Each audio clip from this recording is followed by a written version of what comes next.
Abaturage miliyoni 3 bahunze igihugu. Ambasaderi Khalid Musa yagaragaje ko ibibera muri Sudani biri kuganisha kuri jenoside uko byagenda kose.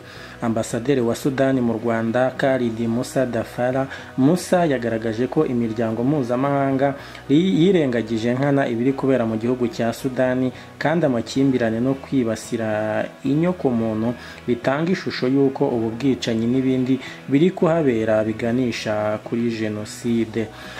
Kuva muri 2023 iki gihugu kiri mu ntambara ihanganishije umutwe witwa Rapid Support Forces ndetse n'abarwanyi ba leta. Uyu mutwe wagiye ugaba ibitero hirya no hino mu gihugu nko ku bigo bya gisirikare ukica abasivile ndetse bamwe bavuye mu byabo bahunga igihugu mu bihe bigiye bitandukanye. Umutwe urwanya leta ya Sudani uyobowe na General Mohamed Hamdan Dagalo, naho ingabo za Sudani ziyobowe na General Abdel Fattah al-Burhan.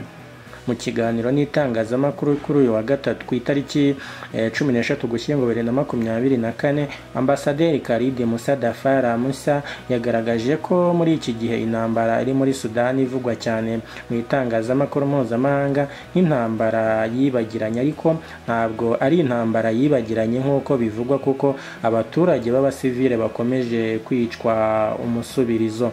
Yasobanuye ko hari bimwe mu bitangazamakuru byo mu mahanga bisa naho byafashe uruhande bikavuga cyane ku ntambara ya Isiraheli ndetse na Hamas ndetse n'intambara ya Ukraine n'Uburusiya, bakirengagiza ibera muri Sudani kandi igaragaza ko ibiri kubera muri iki gihugu cye ari ibyaha byibasira inyoko muntu ndetse n'ibyaha by'intambara.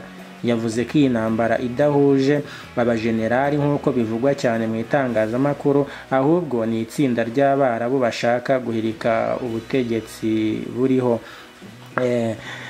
Ndetse ko abicwa ari abasivile barimo abagore n'abana bafatwa ku ngufu umunsi ku munsi. Ubwo yari mu kiganiro n'itangazamakuru, Ambasaderi Musa yagaragaje amashusho y'iminota 14 agaragaza ubwicanyi bukomeye buri kuba muri iki gihe, agahinda k'abantu bamaze kuvanwa mu byabo ndetse n'umubare munini w'abagore bafatwa ku ngufu.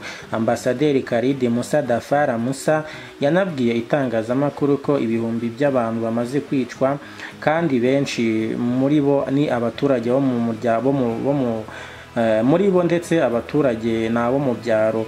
Yakomeje avuga ko ari abasivile bicwa nk'uko wakumva icyaro cyo mu mujyi wa Kigali. Yanavuze ko hari amazi yo ku mugezi ashyirwamo uburozi ku buryo abaturage bayanywa bazi ko ari meza hanyuma bagapfa. Ambasaderi Musa avuga ko hatagizwe ibikorwa biri kubera muri Sudani biganisha kuri jenoside, bityo amahanga ntakwiriye kurebera. Yagaragaje ko ibitaro byasenywe, amashuri arasenywa. Yanavuze ko abarenga 400 bamaze guhungira mu Rwanda bahunga iyi ntambara. Bamwe muri bo bakomeje amashuri yabo bakayakomereza mu gihugu cy'u Rwanda.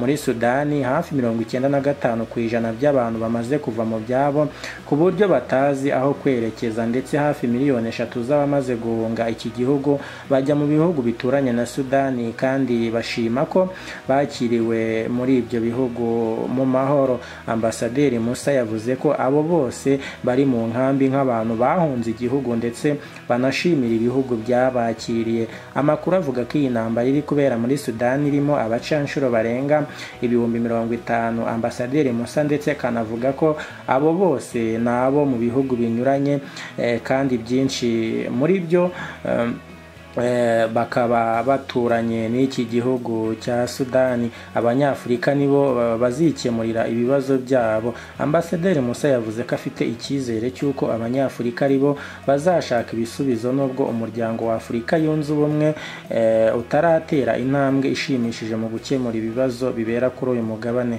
Yanavuze ko muri Nyakanga 2024 akanama k'umutekano ka UN kasabye umutwe RSF gushyira hasi intwara, ariko kuva icyo gihe ntacyo byigize bitanga. Yanasobanuye ko kugeza ubu ingabo z'igihugu ziri gukora uko zishoboye mu guhangana n'uyu mutwe ndetse bari gukora ibishoboka byose mu gutanga ibikenewe nk'ibyo kurya n'ibindi bigiye bitandukanye, ariko kandi banashyizeho inzira yo korohereza abaturage ibyo kurya ariko kandi banashyizeho inzira yo kohereza abaturage ibyo kurya harimo nk'umuhora wa Chad. Muri rusange haciwe inzira eshatu icyarimwe.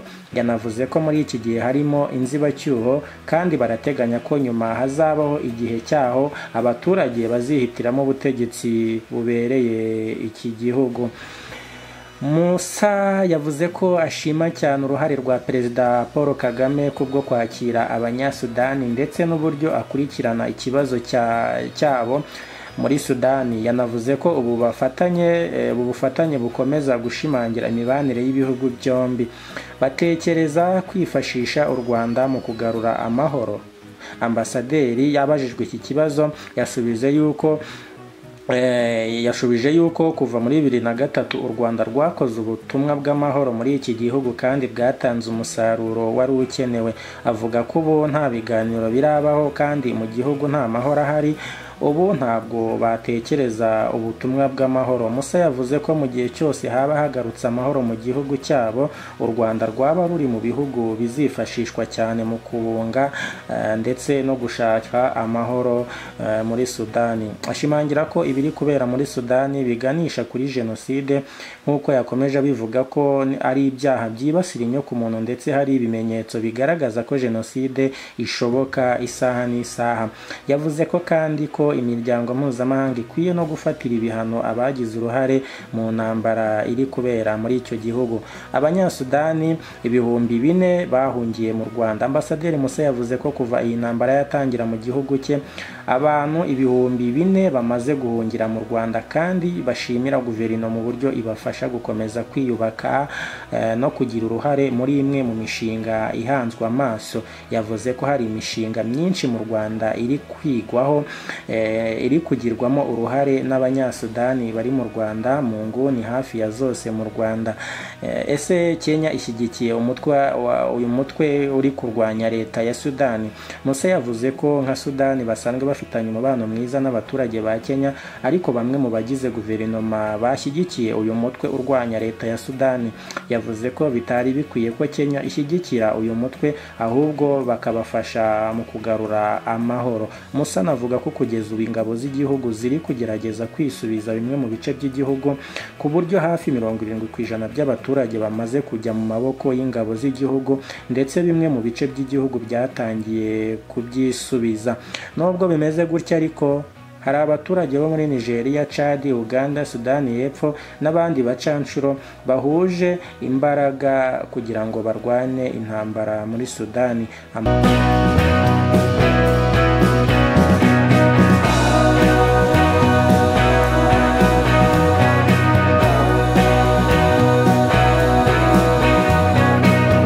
Avuga ko uretse abanyasudani bari mu Rwanda harimo abakomeje gukurikirana amasomo yabo. Ibinyamakuru binyuranye birimo BBC byandika kuri iyi ntambara yubuye nyuma y'uko General Dagalo ukuriye umutwe witwara gisirikare wa Rapid Support Force ashwanye na General Bobani, perezida w'inzibacyuho wa Sudani muri iki gihe. Ni nyuma y'igihe cyari gishize bakorana. Iyi ntambara ivugwa ko ari ikomeye cyane. Iyi ntambara ivugwa ko ari ikomeye cyane muri iki gihe ku mugabane wa Afurika. Muri Kanama 2024 ibinyamakuru byinshi byavugaga ko abantu barenga 10,000,000 bamaze guhunga bava mu byabo kubera iyi ntambara. Ibi bihugu rero ndetse n'imiryango y'ibihugu itandukanye mu mezi ashize byagerageje guhuza aba bajenerali bombi, ariko umuhate w'ibiganiro ntacyo wigeze ugeraho. Muri Nyakanga 2024 General Buran yakorokotse igitero gikomeye cyari kigambiriye kumuhitana. Icyo gihe yabwiye ibiro ntaramakuru by'Abafaransa AFP avuga ko batifuza gusubira inyuma ndetse batiteguye kumanika intwaro, kandi bavuga ko batazagirana ibiganiro nabo. Umuhati wo guhagarika iyi ntambara biciye mu biganiro wageragejwe n'ibihugu n'imiryango y'ibihugu itandukanye mu mezi yashize, ariko ntacyo byigize bitanga. Ndetse bamubajije niba Sudani bamubajije ndetse uko Sudani yisanze mu ntambara. Yashubije yuko muri 2019 muri iki gihugu habaye impinduramatwara yasize ikuyeho uwari perezida wa Sudani Omar al-Bashir. ibi byatumye General Brian ashingwa ubuyobozi bwo kuyobora inzibacyuho yagombaga gushyiraho ubutegetsi bwa gisivili. Ariko muri 2021 General Brian yakuyeho abari bagize inama y'inzibacyuho yari ayoboye ashyiraho abandi bashya. Ibi yakoze byafashwe nka kudeta n'abatavuga rumwe nawe, ndetse bikaba bikekwa yuko ari nayo yaba intandaro y'iyi ntambara. Deni Gagaro niwe wari wungirije General Brian, ariko kandi General Dagalo niwe wari ukuriye uyu mutwe uhanganye na leta ya Sudani. Ni nawo uwukuriye kuva icyo gihe kugeza na n'ubu. Uyu mutwe wagiye ugaragaza ko utemeranya n'ibyo General Brian yakoze, ariko nawe agakunda kumvikana mu itangazamakuru avuga ko atazihanganira imyitwarire y'uyu mutwe, akabashinja kwifata nk'igisirikare cyigenga aho kuba umutwe umwe mu yindi igize ingabo za leta. Aba bajenerali bombi bakomeje gushwana kugeza ubwo tariki ya 14 Mata 2024 batanye mu mitwe imirwano ikomeye ihuza umutwe w'uyu mutwe uhanganye na Sudani ndetse n'ingabo za leta kugeza na n'ubu. Iyi mirwano yatangiriye mu murwa mukuru Khartoum no mu yindi mijyi nka Omdurman, El Fasher ndetse na Port Sudan. Imibare y'abaganga yo muri Kanama 2024 yavugaga ko abarenga 40,000 biciwe muri iyi ntambara, barimo 200,000 bapfiriye mu mirwano, naho 16,000 bapfuye kubera inzara ndetse no kubura ubuvuzi bw'ibanze. Ambasaderi wa Sudani mu Rwanda rero Khalid Musa Dafara Musa yagiranye ikiganiro n'itangazamakuru kuri uyu wa gatatu tariki ya 13 Ugushyingo 2024 cyagarutse ku bibera muri Sudani muri iki gihe nk'uko amaze kubibabwira mu nkuru yo hejuru.